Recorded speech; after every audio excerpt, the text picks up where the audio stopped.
I'd like to introduce Claire.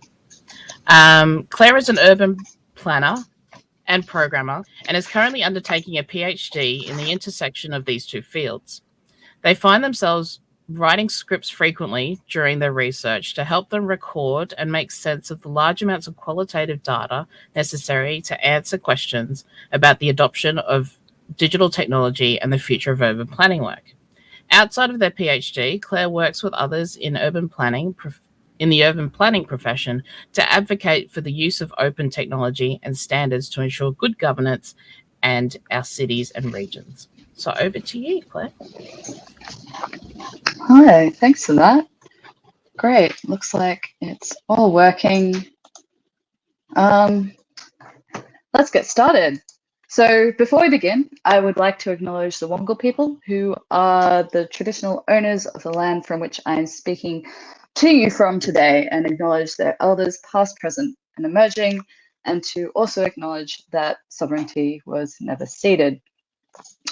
So hi, my name is Claire Daniel, and I'm an urban planner and data science type person currently undertaking a PhD at UNSW. And now, as part of this PhD, I conducted a citation network analysis of the planning support systems literature. Now, as fascinating as planning support systems are, and as interesting as this niche area of academic endeavor is, I've made the call that it's probably not relevant to most of you watching today. However, the process of undertaking a citation network analysis may well be quite relevant for people within the galleries, libraries, and museums community. So it is that which I thought I'd talk to you about today. So right from the start, what is citation network analysis? Well, it is a type of systematic literature review, which is essentially conceptually quite simple, but can be computationally intense.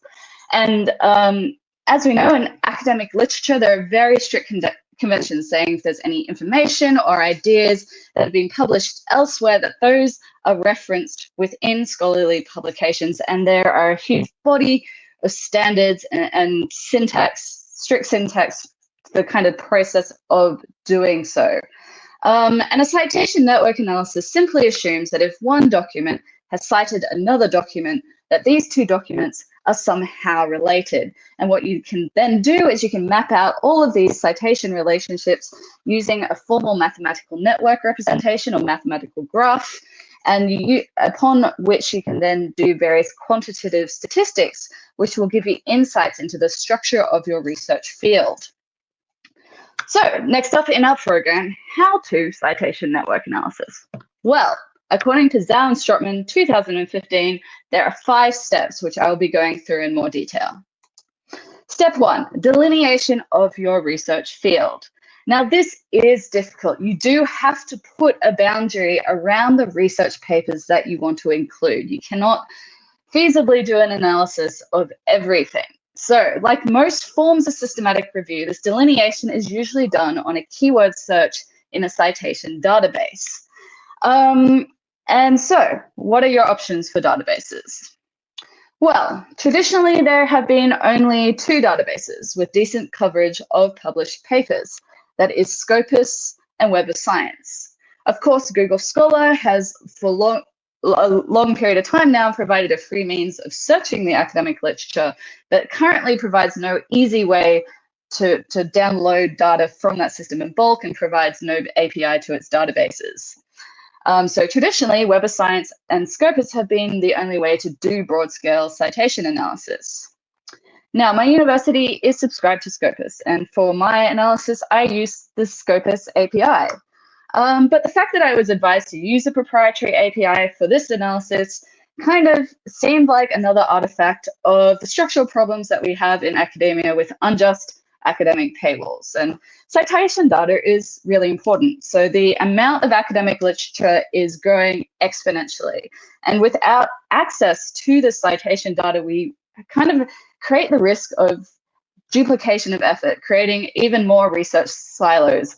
And even more importantly, not preventing access to academic research which is often publicly funded, making it harder for people who need to actually use that research to access it.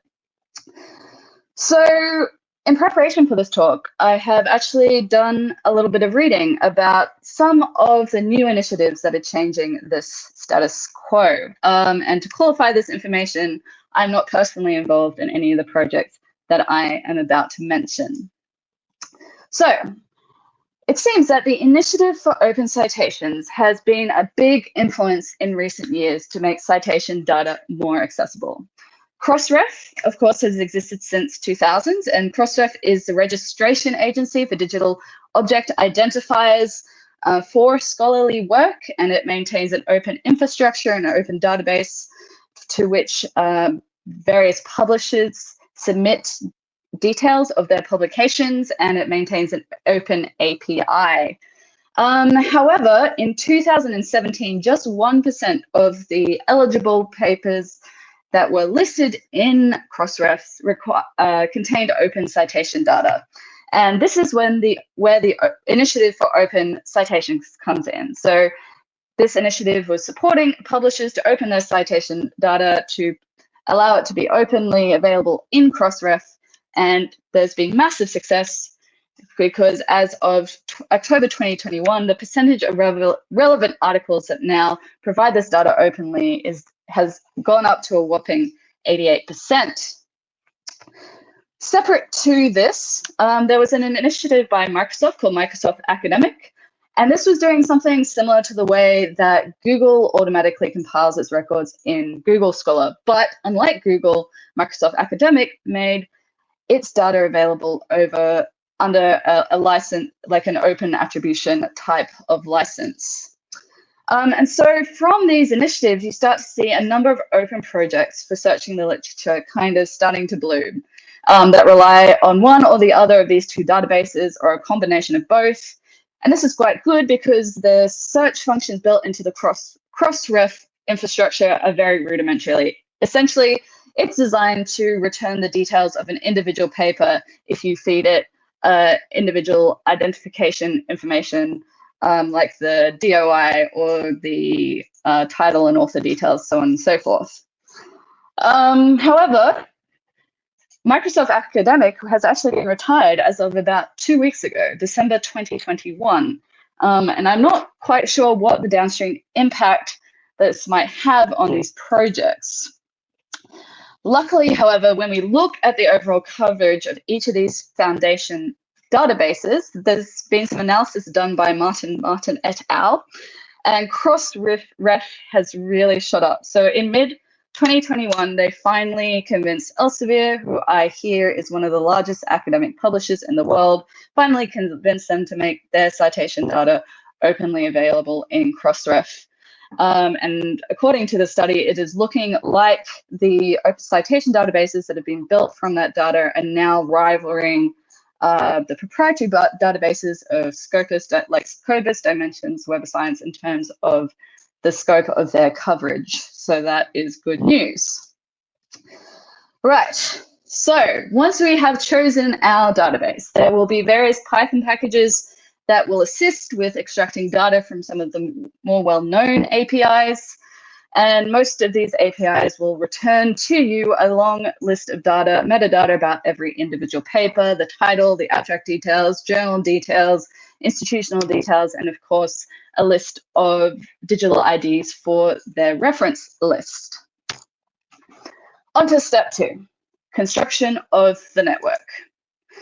So first, to construct a raw citation network, for our purposes, we need to construct a raw adjacency matrix. So this is a large and sparse matrix of ones and zeros, where one axis represents the citing papers and the other axis represents the cited papers. And so you can see on the slide, if paper A cites paper B, you then put a 1 in the corresponding cell. It is as simple as that. And so for those of you who are working with people perhaps who aren't Python users or aren't programmers, the good news is there is plenty of free and open source software that has graphic user interfaces that will construct these networks automatically from data that is downloaded manually from the websites of these various citation databases. And some of the more useful ones I have put up on the screen. For those that are Python users, there may be packages that do a lot of this, but for my part, I constructed a list of the citation pairs, and then I gave this to the network X package to construct a graph and then generate the raw adjacency matrix for me, which was a fairly straightforward process. So we have our adjacency matrix, we've got our raw network set up. The second step, half of step 2, comes with a major methodological consideration, which is which connectedness measure to use. So essentially, the raw citation network is very sparse. It contains a lot of zeros. It contains a lot of blank space. And therefore, it's very hard to calculate any meaningful statistics with this matrix. So instead, what we do is we calculate connectedness measures to solidify this matrix, and we use the raw adjacency matrix to calculate either a co-citation matrix or a bibliographic coupling matrix. These things are both useful, but they measure slightly different things. So it's important to know the difference between these two things when you interpret your results. So to try to explain, a co-citation matrix represents how many times paper A and paper B appear in the same reference list of another article. And a bibliographic coupling matrix, on the other hand, measures how many references paper A and paper B have in common. And so, as you imagine, the co-citation matrix is most useful in the identification of groups of influential papers, important in defining the past direction and structure of your research field, while the bibliographic coupling matrix is a little more useful for the identification of clusters of papers that draw on similar ideas. And it's a slightly more useful measure for classifying recent papers that have yet to be cited by others. So in Python, all you need to do here is transpose the raw adjacency matrix and multiply it by the original adjacency matrix. And to further solidify it, I've applied a cosine similarity function. On to step 3, which is multivariate statistical analysis. So the standard method of citation analysis is then to perform multivariate statistical analysis or factor analysis on our matrix. This is a linear statistical method, and it's a great way to identify a smaller number of factors when you have a large, but in the relationships between a large number of underlying variables. And in our analysis, we have a lot of underlying variables because every individual paper in the group of papers that we are studying, our research corpus, is an individual variable. So what we really need to do is we need to group these papers together. We need to identify a few underlying research themes. And these underlying factors these underlying research themes might represent different topics or different lines of inquiry within your research field. And this type of statistical analysis has proved to be quite a robust way of doing this kind of characterization of your research field. So principal component analysis is the most common type of factor analysis used, and there are various statistical program packages in Python that will help you do this. Step 4, network analysis and visualization. So in addition to the factor analysis, there are various other quantitative measures you can use to analyze your network. You have your algorithms that will do your network partitioning, although that's not as good as your factor analysis because network partitioning algorithms will force you to classify paper in one theme or the other, when in reality they could be related to more than one different theme.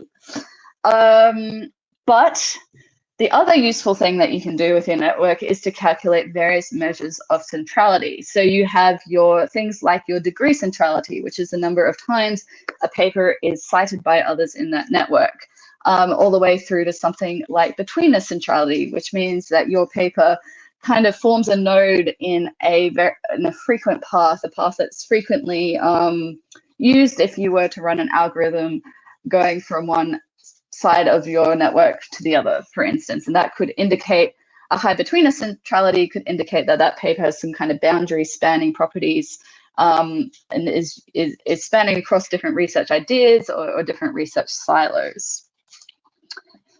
There are lots of Python packages out there that will help you do network analysis. I used iGraph because it is what I'm most familiar with, but there's the aforementioned NetworkX. And at PyCon this year, I went to a talk by someone who is helping out with KGLab, which is a Python project kind of looking to integrate all of these things. And whilst these Python packages will draw decent visual representations of the raw networks, I do recommend using software that a graphic user interface, because that will make it easier for you to play with your visual properties if you are doing your network diagrams. Doing graphics programmatically can be a faff. So, step 5, interpretation of results and validation. So the important thing here is to go back and look at each of the subgroups of papers that you have identified. So your factor analysis will give every individual paper a score for each factor. You look at the groups of paper which have a high score within each factor, usually above 0.3 or 0.5, depending on what tolerance you choose. And so you look at all those high scoring papers under each factor as a group. And you can do things like descriptive statistics, looking at the universities and the countries that are contributing research in that subgroup. But most importantly is to do your qualitative analysis. And now, while this might seem quite daunting when you have thousands of research papers, it is actually quite gratifying, at least in my experience, when even just skimming through the titles of those subgroups, just how quickly those research themes emerge and how easy it is to delineate those different groups of papers within your network. And to give you a better idea of the type of insights that are possible from citation network analysis, I would like to run through some of the key figures from my upcoming paper. So this is just a raw citation network showing a number of different keyword searches. This shows the kind of research output that was downloaded for each of those keyword searches over time, and you can see the trends in those different fields over time, with my fields kind of modest increment kind of being dwarfed by exponential increases in the interest in things like smart cities and urban science and urban analytics. This is a diagram that shows kind of the first order relationships between various different keyword searches, and how closely those different areas are related. And this is my research corpus itself. So this is a planning support systems literature, and it's been colored by the highest scoring factor for each paper. And gratifyingly, you can already see those clusters kind of within the raw citation network as well. And the size of each of the little bubbles corresponds to the number of citations. And similar to having those few papers with a large number of citations, that's quite normal in a citation network. So you'll have it's kind of like any social network. It follows a power law. You'll find that there are papers that act as hubs within the networks, which have exponentially more citations than the majority of papers within your network, which might only have 1 or 2. You can do these kinds of descriptive statistics on the metadata, like the countries, the institutions, the most prolific authors. Here's another representation that I did of my different research streams, kind of showing the overlap between the papers within those different research streams. And again, those bubbles are proportionate to the number of papers within the research streams. Here's another showing each of my individual factors or research streams change in those different groups over time. So that's some of the things that you can do with it. And in conclusion, performing a citation network analysis, of course, doesn't replace a traditional literature review. Doing a citation network analysis doesn't tell you anything about the quality of the research itself or even that much about its findings. but it is a really good shortcut to kind of that overall view of your research field and identifying those key players and those key lines of inquiry. One word of warning for anyone who is going to attempt this, or advising anyone to attempt this, that there are hundreds of different statistics that can be calculated from these citation data sets, which was a little overwhelming, and then it's kind of the challenge for the researcher to condense all of these statistics into some kind of meaningful and useful story. Finally, though, to reiterate, academic literature is growing exponentially, and opening this data and these tools will become more and more important, both as a means of just retaining the ability to keep track of research findings, which will prevent duplication of effort, but also make research more accessible to everyone.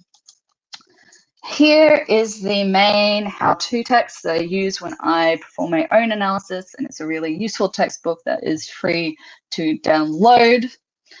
If you're in a specific field, I would recommend that you look for previously published papers that utilize this method to get an idea of how it could be used in your own speciality.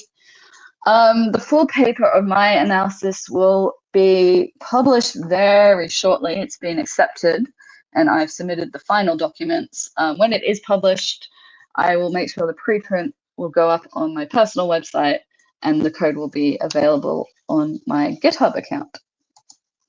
So, thank you, everyone, and happy to take any discussion or any questions. Wonderful. Thank you so much, Claire. We currently have two questions. First one is, I'm on the periphery of the research world. This seems to be useful to use connections between papers rather than the content of the paper. Is that another area of research? Connections between papers rather than content. So, okay, so yes. The citation network analysis is good for looking at getting that overall structure of the field, and identifying those relationships and those different research streams. You might identify kind of silos of thought, or kind of different groups of universities that might be collaborating really closely together. It's a really good way of making sure you don't miss those really key pieces of research that have been done before, that have been cited thousands of times, and because I don't know, I've done that before, and I've always felt stupid when I'm like, oh, I should have known about this. But yes, it doesn't help you really evaluate the quality of the research as such. So you still need to do your traditional literature review, or you can do another type of systematic literature review where you do go in and read the papers exhaustively and that kind of thing. Yeah, so this is just another useful tool, and those tools are being with this data becoming so much more open, and a number of those open source projects, both with the APIs, but also the free open source software, which anyone can download and use without necessarily a statistics degree or a computer programming degree. It's kind of something that I would recommend most people give a go before they start a major research project. Yeah, interestingly, because I work in the library sector, we try and link up between universities and their repositories as to who's got the same papers, and if there's duplicates, do we really need to store the duplicates? So that would be an interesting study as well. Another question for you. Did Claire consider creating an intermediary mind map of what she had found, or taxonomy? So adding a halfway step that is more an art than science. Right. I suppose what I did to make sense of it. So when you get your results from your factor analysis, basically it will give you an eigenvalue for each factor, and that kind of represents, it kind of gives each factor a score, and which tells you the how well that factor is describing what percentage of variation in your network that factor is describing. How important is it to the entire structure of the network? And you'll usually have a few that have really high, and then it will drop off kind of like that. And you kind of go 1, 2, 3, 4, 5. So the numbers on my, let me see if I can bring up my screen again. Am I still showing my screen? Oops. Let's see how we go. So if I skip through and look at, that's not helping. Stop sharing. Let's try again. Share screen. Share screen. Screen 2. And people can probably see that. I'll just bring up my PowerPoint. That might be easier. Okay. Sorry, back on track. All right, so each of those numbers represents the kind of ranked order of those factors. And what I've done is kind of grouped them in broader themes. And I've done that by analyzing how much they overlap in a more quantitative way. But there's also a little bit of qualitative kind of, assigning a bubble to a category, particularly on those edges, was a qualitative decision. So, yeah. Wonderful. Next question. As you say, there are many different analysis options for your network, as well as all the choices for how you construct your network. Can you tell us more about how you determined what story you wanted to tell and which technical choices would be useful for that? Right. Okay, so the first major decision was co-citation or bibliographic coupling. I went with bibliographic coupling because I knew there would be a lot of useful papers that probably haven't had many citations. It's still limited. Citation network analysis is better at looking at what's happened in the past and what is happening right now or what might happen in the future. So I went bibliographic coupling, and then yeah, it took a while. I just generated big dashboards for every single factor, and you just go through it and you're like, okay, this thing is different about this factor. Suddenly twice as many researchers from China are kind of in this bubble. Why is that? So going through those, like, you can get Python to print out however many charts of your most frequent words or your institutions and countries and all that kind of thing. And just combing through and being like, okay, that's different. That's different. Why is that different? But it is a time-consuming process to make it, to kind of go through all of that information, even if it is technically, especially if you're maybe using a piece of software, you might be able to bring up your network in a matter of minutes. But making sense of it can take a while. And recommend looking for those outliers. Yeah. Mm-hmm. One last question before we go to the break. Have you been able to determine if a citation provider has an impact on articles that are unearthed? Has an impact on articles that are unearthed? I have not personally done that research. I am certain that there are papers out there with people who have looked at that. So the person who did this kind of analysis is probably a good place to start in terms of that kind of research. So they've been really interested in the coverage of all these different citation databases. There was another study I flicked past that looked at the quality of the search functions, and there's probably various people who could do statistical analysis looking at the correlation between citations and its source within a database or its accessibility within any of these kind of tools. Wonderful. Well, thank you so much. If anyone has any other questions for Claire, Claire will be in the GoGlam community chat channel. And we will be back with Bonnie at 11:30 a.m. and we'll see you there. Thanks.